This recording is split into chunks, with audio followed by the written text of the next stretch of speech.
Você é do Estado de Choque. Meu nome é Kubitschek. Isso aqui vai funcionar como uma conversa entre amigos sobre assuntos, atualidades, tecnologia, curiosidade, política, história e tudo mais que aparecer no nosso caminho durante esse meio tempo. Puxa uma cadeira e sente para participar da nossa conversa. Boa noite, ouvintes. Meu nome é Telink e faço parte do podcast Estado de Choque. Bom dia, boa tarde, boa noite. Meu nome é Chefe e enquanto o cansaço não me dominar, eu estarei aqui pronto para falar sobre o que não sabemos, mas fingiremos que sabemos. No programa de hoje, como o brasileiro enxerga a produção do cinema nacional? Parece que a gente tá vivendo num estigma de o cinema brasileiro não presta, o cinema brasileiro é só palavrão, o cinema brasileiro é só mesmice. Comédias toscas. Continuações, os mesmos atores como personagens principais. Isso e muito mais agora.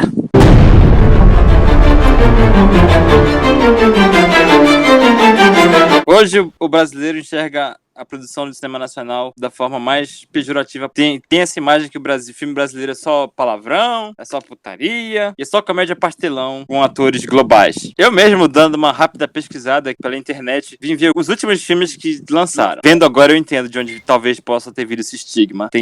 Até que a sorte nos separe 1, 2 e 3. Se eu fosse você, 1 e 2. Meu passado me condena, 1 e 2. Caras de pau, 1 e 2. Tem o do Crow também, né? 1 e 2. Minha mãe é uma peça, 1, 2 e 3. Crow em família, tem. Tem o Cru e tem o Cru em família, exatamente. Cara, se a gente der uma pequena pesquisa sobre os filmes nacionais, a gente vai achar vários que, tipo, tem uma qualidade que rivaliza com o sistema internacional. A diferença aqui do Brasil é que a gente trabalha com orçamentos muito menores, cara. E talvez a galera veja a quantidade de orçamento que o filme gastou igual a qualidade, sabe? E eu acho que é uma coisa simples, o filme é bom ou ruim, não depende do país de onde ele é construído. Será que parte disso é aquela síndrome do cachorro que o brasileiro tem? Síndrome de vira-lata? É síndrome de vira-lata. Cara, pode ser um pouco isso. Esse negócio, essa percepção que a gente diz, muita gente fala, isso não existe, outros falam, isso existe sim, mas a real é que a gente é um país colonizado, né? Então, a gente tem pouco tempo de independência, a gente ainda não tem uma sociedade que, tipo, valoriza nossas próprias coisas. Quantos filmes sobre o nosso próprio folclore a gente já viu? Incluindo os bons, sabe?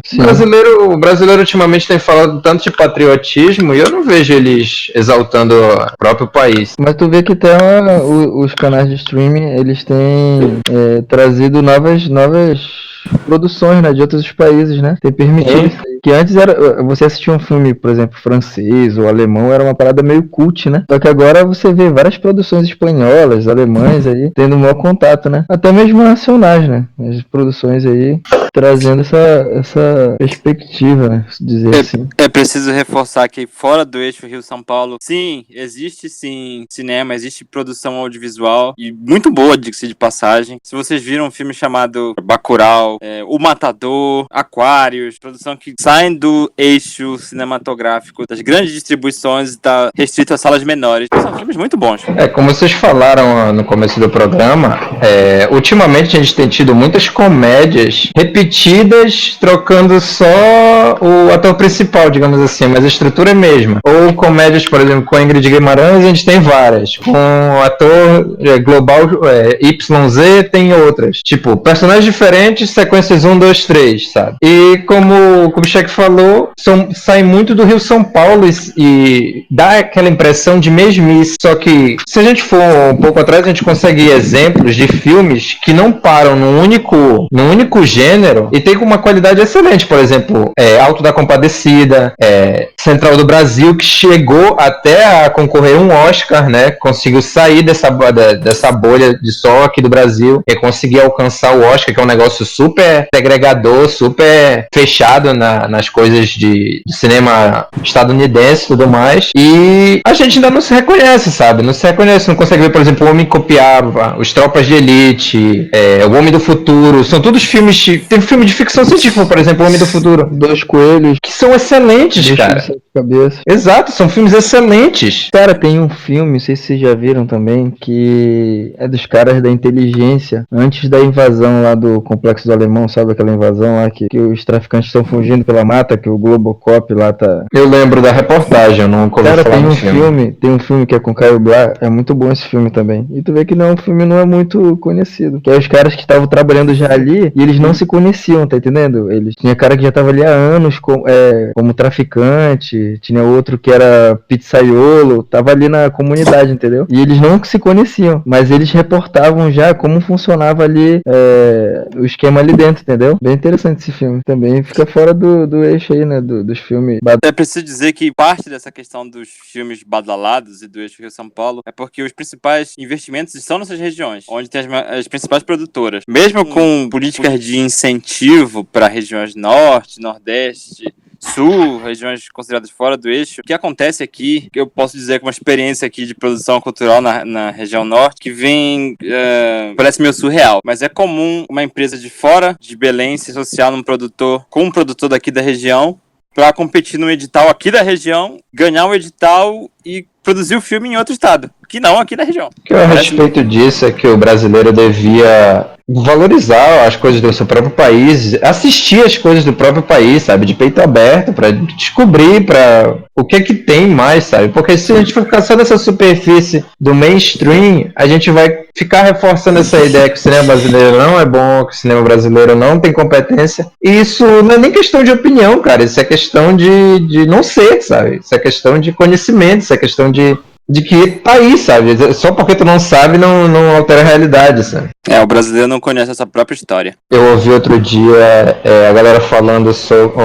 umas pessoas falando sobre, por exemplo, folclore. Dizendo que, tipo, quais são as lendas brasileiras, sabe? Exclusivamente brasileiras. E é aquela mesma história. Não tem, por exemplo, o folclore brasileiro é fraco. Lá pra fora tem lobisomem, tem dragão, tem não sei o quê. Mas, por exemplo, tu vê filmes norte-americanos com lendas de vários outros países, mas só porque eles fizeram os filmes parece que são todas lendas de lá, sabe? Cara, eu não sei quem... Exclusivamente norte-americana. Eu não sei quem entrevistou o Jack Black, que ele tem aqueles 2 filmes, né? Qual é o nome? Os Viagens de Gulliver? Não, Seres Sobrenaturais. Seres Sobrenaturais? Sim, pô, tem 2 filmes recentes dele. Jumanji? Jumanji, cara? Goosebumps. Goosebumps. É a gravagem daquela série que passava na TV a cabo antigamente? Não sei, cara. Eu sei que durante a entrevista, eu não lembro quem entrevistou ele, perguntou se ele poderia inserir uns personagens do folclore nacional, tá entendendo? Aí ele até falou que ia pensar no caso e tal. Porque tem personagens, como vocês falaram, de várias culturas, várias... Cara, me diz que um filme da Matinta Pereira de terror não ia ser assustador. O espírito aparece como uma velhinha assim na sua casa pedindo fumo, e se você não der o fumo, ela vem pra te matar em 3 dias, sei lá. Aí tu fala, por causa que esse roteiro é fraco. Cara, a maioria dos slasher que tu vê, o bicho só vai e mata as pessoas, velho. Não é nem slasher, é filme sobrenatural, de entidade sobrenatural. Slasher é outra coisa. Não, pois é, mas a maioria dos slasher, eu tô dizendo com base de roteiro, sabe? Não é nem o gênero em si. Mas o roteiro, o cara matou porque ele é doido. Não, eu tô falando em nível de entidade. Eu vi um filme que a entidade, todo mundo que ficava no escuro, a entidade matava. Se ficasse na luz, tava salvo. Se fosse pro escuro, tava morto. E era isso o filme. Cara, eu acho que tem muita capacidade, cara. Muita capacidade. Tem muita coisa pra explorar. E muita coisa pouco difundida. Por quê? Porque a gente não conhece as nossas próprias histórias. E como o maior incentivo é no eixo Rio-São Paulo, a gente vê como eles não saem dali, sabe? Porque como não tem esse tipo de história, nós três vivemos a maior parte da nossa vida no norte. E a gente conhece muitas histórias, muitas lendas, muitas coisas assim. Então, a gente consegue pensar em 5 minutos, uns 5 exemplos de coisas que dariam um filme excelente de terror. Isso só levando em conta o gênero sobrenatural, cara. E tu vê que a galera não se importa em fazer, não tenta fazer. E quando tenta fazer, os próprios brasileiros falam mal sem ver, sem tudo mais.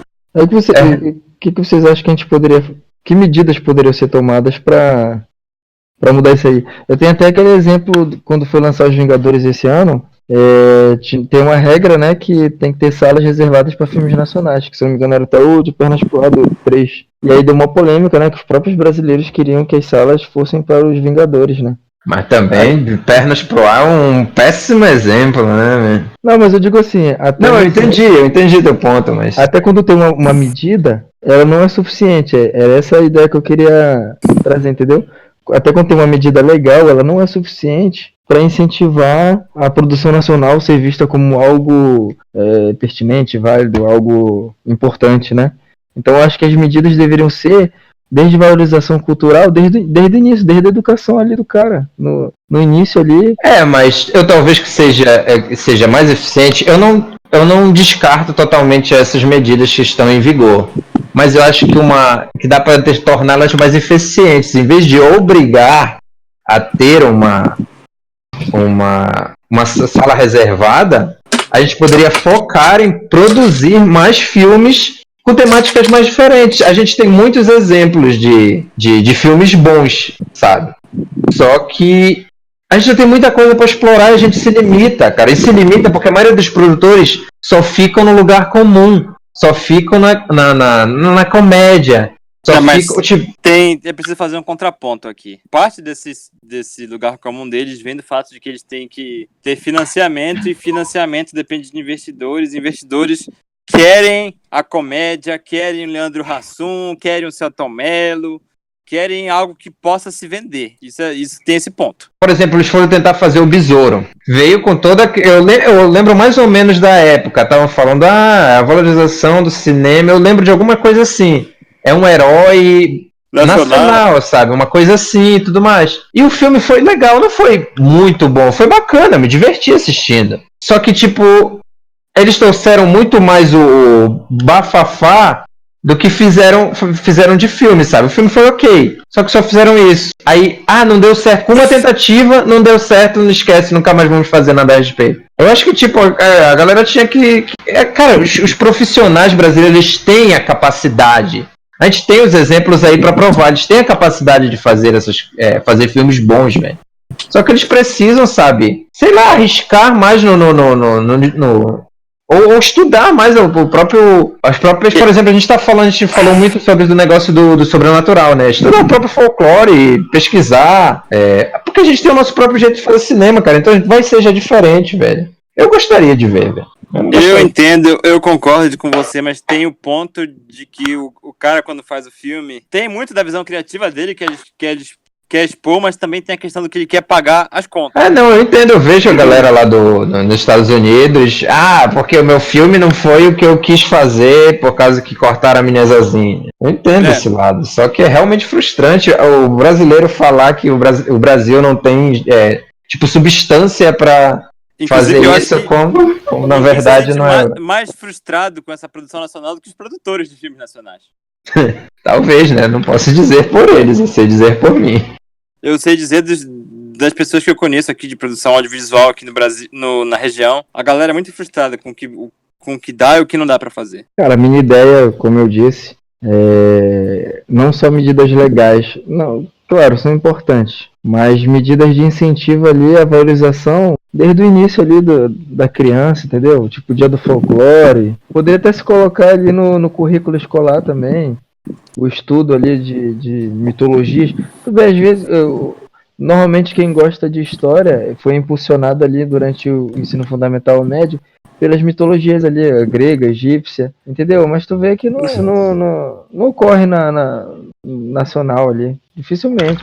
Porque por diversos momentos essa questão de ensino de folclore esbarra em questões religiosas aqui no ensino tradicional brasileiro. Fora que, por exemplo, aqui a gente comemora Halloween, mas a gente não comemora o dia do folclore, dia da diversidade do folclore brasileiro. O dia do Saci, que é no dia do Halloween? É o dia do Saci? Não tenho certeza, não. Em relação a essa expansão do folclore, dessa divulgação do folclore, eu lembro que há alguns anos tava pra sair um jogo sobre isso, cara. Eu tenho, a vaga lembrança. Eu lembro que o Saci seria um vilão e tinham outras criaturas. Eu não sei que fim levou isso.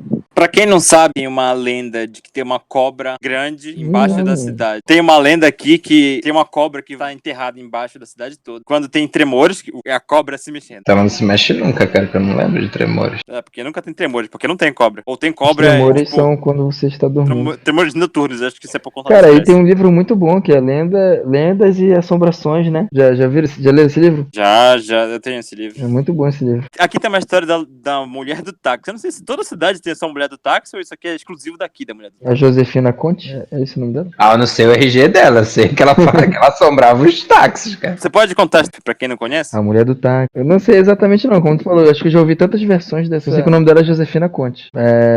Se eu não me engano, isso aí é bem no início do século XX ali. No século XX não. Na primeira metade do século XX. Tinha uma jovem lá em Belém que o pai dela, sempre no dia do aniversário dela, ele dava um passeio de táxi, uma corrida de táxi pela cidade. Que Eles presente contam mais pra- merda.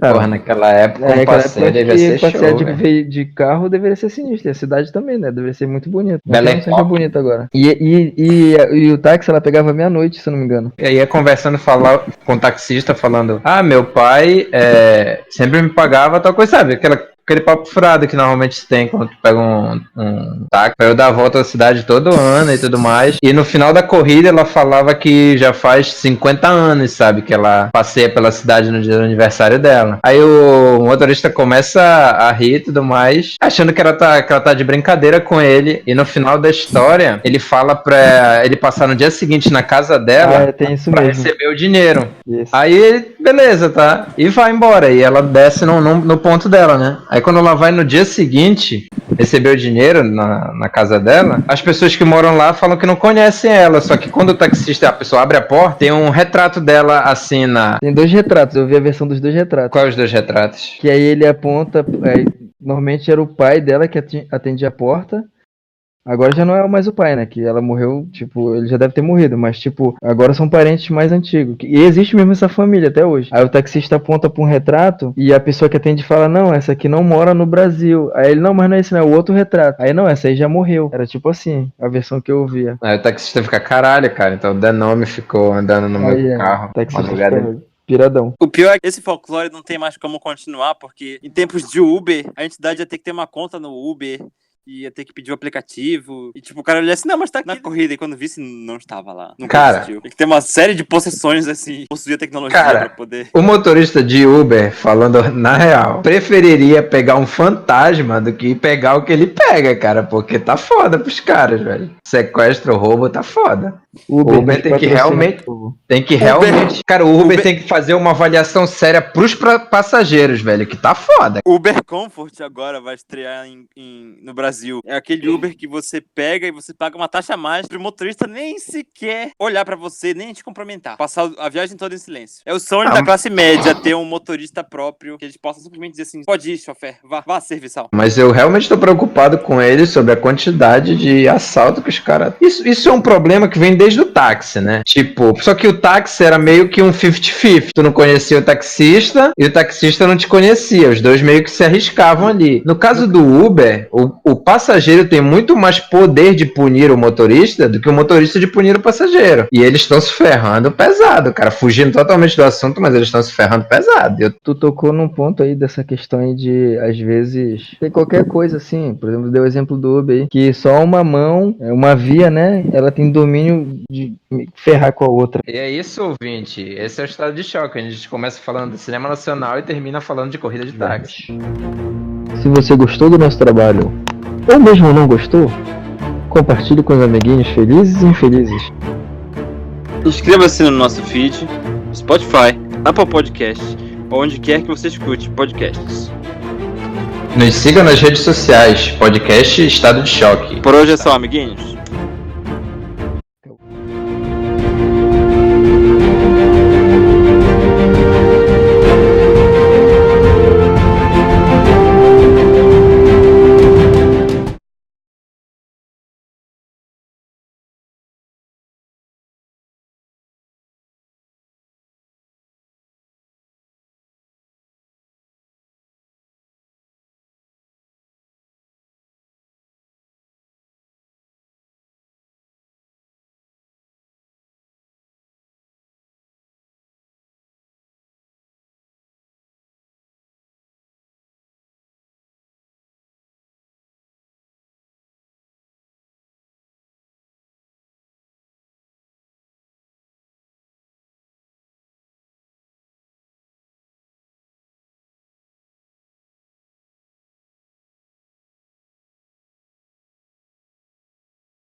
Dois meio que se arriscavam ali. No caso do Uber, o passageiro tem muito mais poder de punir o motorista do que o motorista de punir o passageiro. E eles estão se ferrando pesado, cara. Fugindo totalmente do assunto, mas eles estão se ferrando pesado. É realmente preocupante a situação deles. A mulher do Uber. Contos de terror. Jack Black tá perdendo uma oportunidade grande. Tu tocou num ponto aí dessa questão aí de, às vezes, tem qualquer coisa assim. Por exemplo, deu o exemplo do Uber aí, que só uma mão, uma via, né? Ela tem domínio de ferrar com a outra. Tá entendendo? Por exemplo, o passageiro, né? Ele tem nas mãos ali o poder de ferrar ali com o cara. Aí eu lembrei de uma história que não tem muito a ver, mas, sei lá, na minha mente cansada aqui, teve a ver. Que era uma senhora... Se você está cansado, põe aqui nos comentários, hashtag estou cansado. Uma senhora, ela tava no terminal de ônibus e ela tava com uma criança. E, se eu não me engano, elas eram de cutis diferentes, né? É cutis que se fala? Acho que é, né? Tons de pele diferente. Exato. Acho que eu vi essa história. Chega outra senhora e ela começa a gritar. Ela pegou minha filha, pegou meu filho, pegou meu filho. E aí, a outra senhora, ela era da mesma cutis da criança. E aí a população começou a ficar contra essa mulher. E ela não conseguia encontrar o documento ali. E a outra sacou uma certidão do nada. Chegou a polícia, queriam levar a mulher. Aí no final ela conseguiu. Mas imagina, é mais ou menos isso aí, né? Eu vi que o passageiro tem um poder ali sobre o motorista. É porque, por exemplo, da nossa ótica, a gente recebe recomendações. Vê se a placa tá certinha, vê se não sei o que mais, vê se a foto do perfil do cara e tudo mais. No final da corrida, tu dá a estrelinha, tu vê qual é a pontuação dele antes de pegar. Isso tudo a gente tem um pensamento que já é voltado para nossa proteção. O que eles têm, cara? Se eu criar, por exemplo, uma conta do Uber hoje, eu posso fazer umas 3 corridas e assaltar 3 a 4 motoristas diferentes